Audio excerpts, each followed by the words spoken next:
Hello everyone and welcome back to the channel. In a previous video, we were working with Kayla on an occluded red dot. She's still kind of experimenting with it, so the jury's still out on that, but maybe we'll do a video at a future date on what we decided with it. Now, Kayla, here comes the part where most shooters get frustrated. Okay. Which is we're going to start focusing a little more on time. Okay. And the mystical box right here really adds a lot of stress to people, and that's okay. Mm-hmm. It's actually a good thing. One of the basic concepts that you do if you ever get into competition shooting is shooting doubles. 2 shots onto the target as rapidly as possible. Okay. Now, this is a little simplistic, but basically your 2 components are you have accuracy and speed. What you're trying to do is marry the 2 together. Okay. Mm-hmm. We've talked before about how everybody has a magical speed limit. Okay. Right. Which is to say, no matter how long you've been shooting, you can come out here and start ripping rounds at that target so fast that you have no idea what the outcome is going to be. Okay. You can just, maybe you hit it, maybe you don't. So we're not going to do that. Okay. So super slow is here. And that I have no idea what's going to happen to the target is over here, right? Right. We're probably going to start off over here. Okay. So in your mind, that's important. That we're not going to be past the 50-yard line, so to speak, to start, because we really don't know what we're doing. Right. And we're really not going to be able to get much past the 50-yard line today because some of everything that you've been doing with the handgun is wrong. Uh-oh. Okay? Yeah. Especially related to your grip. Okay. When you're working with a new shooter, there's so much information that it's like overload. So what you do is kind of start with sort of some building blocks so they can actually hit the target consistently. And then when we start introducing concepts like speed, things change subtly. Mm-hmm. But if they don't change subtly, you'll never be able to go fast. Got it. Okay? Okay. So the good news is your feet don't need to change. Your stance is the same. You stand very well. You lean into the target, good wide base, all of that. So what we're going to do is subtly change the way that you grip the gun. Okay, so why don't you go ahead and get yours out and make it completely safe for me. Okay. Good. Good. Now, with the slide open, I want you to go ahead and grab the gun. Okay. And aim it onto the steel target 8 yards away, exactly the way you would typically hold the gun, meaning pressure, hand position, everything the same. Got it. Okay? Good. Excellent. Now I'm going to move in here and ask you a couple of questions. Okay? If you had to say which hand is applying most of the pressure to the gun? I would say my right hand, my dominant. Okay, that's common. Right. Right. So by percentage, is it 60-40, 70-30? I would say close to 60-40. Okay. I'm trying to work on my non-dominant hand as much as I can, trying to grip a little bit harder because I know that's something I fail at. Yeah, so it pushes to that weak side, right? Yeah. So here's the problem. It's going to be a lot worse when you're shooting fast. Okay. That sort of tendency that you're already aware of is going to get aggravated quickly, okay? So this is what we need to kind of picture in our mind, is you can no longer clamp down hard with your right hand on the gun and shoot quickly and accurately. It's not going to happen. Here's why, okay? The more that you clamp down on the gun, the less dexterity and timing you have with your trigger finger. And that guy needs to move fast with touch. Right. That's a contradictory signal when you're doing this. That Notice? makes sense. See the difference? Yeah. So what I would tell you is to put the gun in your right hand correctly, web up on the back of the pistol, the whole deal. Okay. But grip it so it doesn't move. Grip is a little overthought. Mm-hmm. You can watch videos till you are 100 about grip on YouTube. Right. Just hold the gun so you won't drop it. Okay. So it doesn't move around. But not like you're about to fall off a cliff. And as long as I'm engaging my grip safety. Of course. Okay. Very important. Yep. Excellent point. Okay. You have to grip it enough to get the gun to work. Yes. And that is a struggle point with that style of gun. Seen it on the range a lot. Mm-hmm. Okay. So we have to do it enough, but not clamping down on the gun because we lose this. Right. And if we're clamped down with the right hand, when we try to shoot quickly, what's going to happen is you'll drive the gun past the center of the target. Okay. Okay. Now your left hand doesn't change its position. It just holds on to the gun with the clamp. Okay. So we're going to go, now we're going to go 60-40. Okay. We're going to switch it. Switch it. Okay. See the diff? Yeah. Now you'll notice if you put your finger on the trigger, and that's a safe weapon, Yes. right? Yep. I want you to do this, okay? I want you to do this exercise. We don't have a dry fire mag in here, so it's not going to reset. The trigger's not going to reset. But I want you, 60-40, Okay. to pull that trigger 6 times as fast as you can.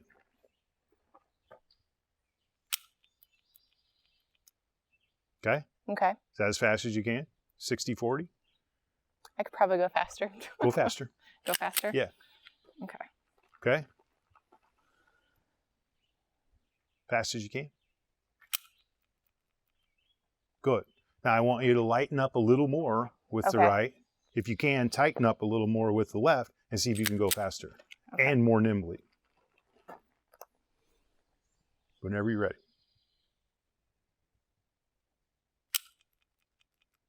You see? Mm-hmm. This is an awareness exercise about how much, if you clamp onto that gun with your right hand, how much speed you actually lose. Got it. Okay? Okay. Now, we're going to do the opposite. I want you to clamp as hard as you can with your right hand. Okay. Kind of go back to the old way and see if there is not only a difference in speed, but a difference you can feel, meaning how much you're connected to the trigger. Okay. Okay? My trigger finger I could tell that I jolted, I pulled a little bit. This causes something called finger freeze or trigger freeze. It means your finger is out of time with the gun. You're clamped down so hard, because you haven't done it yet. I'm just giving you one of the avenues that you make mistakes at. Okay. You're clamped down so hard on the gun, you don't even know you didn't reset it. Got it. So you're like, and you don't realize you actually pinned the trigger. You didn't even let it out. When you're going fast, that will happen. Especially when you're learning how to go faster, that will inevitably happen. Okay. As long as we know what we did, we can move forward, right? Yep. So you kind of catching on to this already, even with a dry gun? Yeah, I believe so. It's amazing, actually, how much that grip determines how quickly and efficiently you can press the trigger. It's definitely something I'm going to have to work on going forward. Now, shooting doubles. It's not a thing that you can go super, super, super fast and actually see the dot to the center of the target. Especially if you want to go on quarter-second intervals. Humans almost don't have that ability. So what you rely on is training and experience at a certain distance about how fast you can go. So as long as I see my target in the window the second time, correct, go ahead. Which should give you pretty close to an A-zone hit on a target. Okay. Okay. Now you'll notice if the target was blank and you had no visual reference for it, this drill is a lot harder. Okay. Right. IDPA targets are harder to shoot because there ain't no bullseye on them by design. Okay. So you have to pick out the center of the mass and do your best, right? Okay. So, but here you already have some impact points on the steel. Yep. All we're going to do is get loaded up. We're not going to draw the gun. You're already going to be with the dot on the target, and I want you to shoot pairs as fast as you can. Okay. With the new grip. With the new grip. Okay, I can do that. Sound good? Yep. Awesome. You go ahead and get load and make ready. Kayla, while you get geared up, one other concept we need to talk about just before we sort of jump out of the airplane, right? Okay. You can't stop the gun from recoiling. It's going to. Right. That's a myth that people have, that somehow if they drive down, they can stop it from jumping up. You can't. Now, one of the exercises you can do if we need to is you can actually teach yourself to catch the gun at the high point of its recoil. Okay. Okay? Hopefully we won't need to do that. You've shot enough. But it's an exercise that you can do is catch it. So you're kind of tuning into its recoil impulse. Mm-hmm. What's important for you to understand in the beginning, however, is you can't make it not do it. Okay? You're either going to be a rider or a driver of the gun.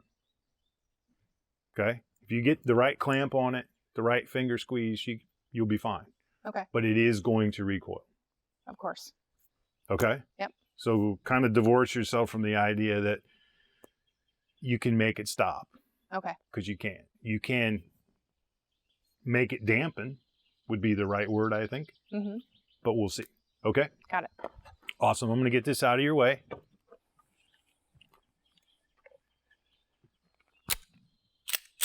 Good. And we're going to just go on sound for now, okay? Okay. I'm not going to time it. Whenever you're ready, just put 2 pair. And between the pairs, you don't have to bring the gun back to a compressed ready. Okay. You can just hang out on the target and shoot the pair whenever you're comfortable. Okay? Got it. Okay. Perfect.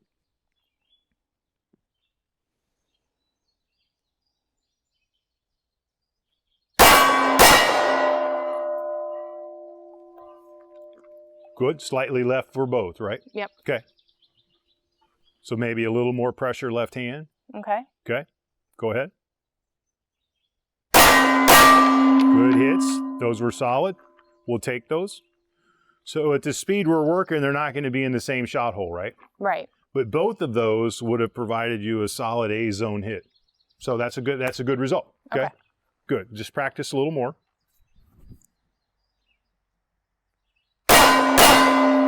Good. See that low left right there? That might be trigger. Okay.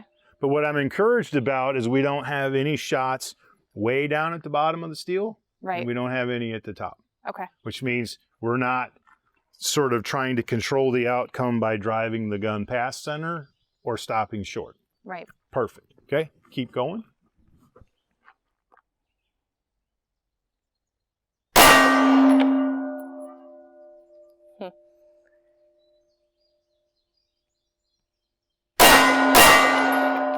Good. Was that perhaps a little bit of trigger freeze? Yeah. Or I think, grip safety? Yep. It was. It didn't engage. It just kind of stopped. Caught on camera. Right. Okay. Okay. So, learning curve. Yes. It happens. Mm-hmm. Absolutely will continue to happen. Okay. So far, though, not too bad. Okay. Now, question. In your mind, are you going as fast as you can? No. Okay, so what's keeping you from hitting the gas pedal? Probably just doubles is not something that I've practiced on a regular basis. If I say something to you, it'll be fear of missing. Probably. The only thing that's absolutely assured out here is you're going to miss. Okay. Okay, so let's forget that. Okay. And try to pick up the pace just a tick. Got it. Okay? Okay.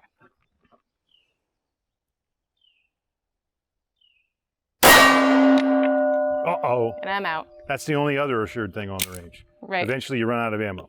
So by most standards, what we're running is a controlled pair, right? Mm-hmm. Not slow, not super fast. Okay. Now, we mentioned that point over here where you have no idea what's going to happen, right? Right. Let's do that. Okay. Okay? Yep. So you're on, you take the first one, and then the second one, I want you to try and get off as quickly as you think the gun is back to flat. Okay. Will do. Okay? Yep. All right. Let's see where out of control is, so to speak.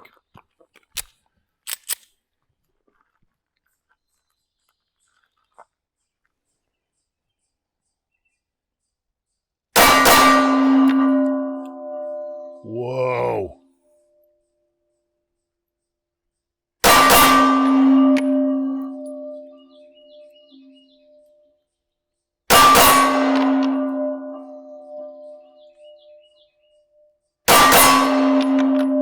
Excellent, Kayla. Go ahead and safely holster up. Okay. Does that result surprise you? It does. It's pleasant. It's a pleasant surprise.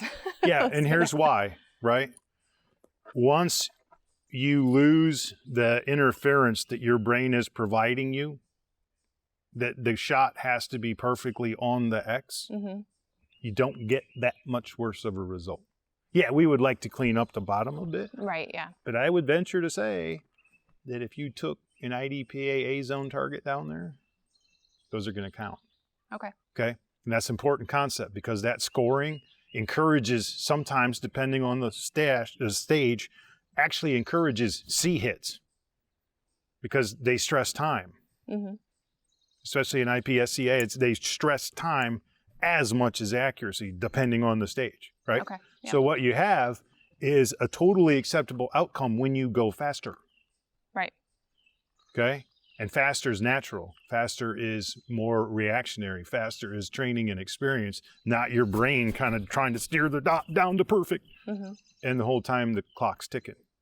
Right. Okay? So while you practice that speed that we once had categorized as out of control, and I didn't time it. You want me to time it? Why not? Okay, so we're going to time it. Okay. And I want you to run out of control. Okay. Okay? Yeah, come out and make ready. Perfect. Get on target whenever you're comfy. Okay.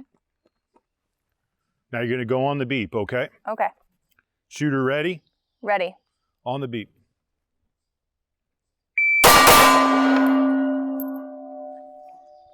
Good. Go ahead and holster up. Okay.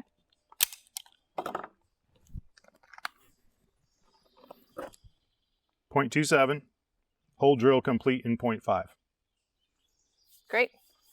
That's under a quarter second. And to my eye, they were right on Main Street. They were right on the bull. Okay. We'll do a slow-mo of it when we put this out.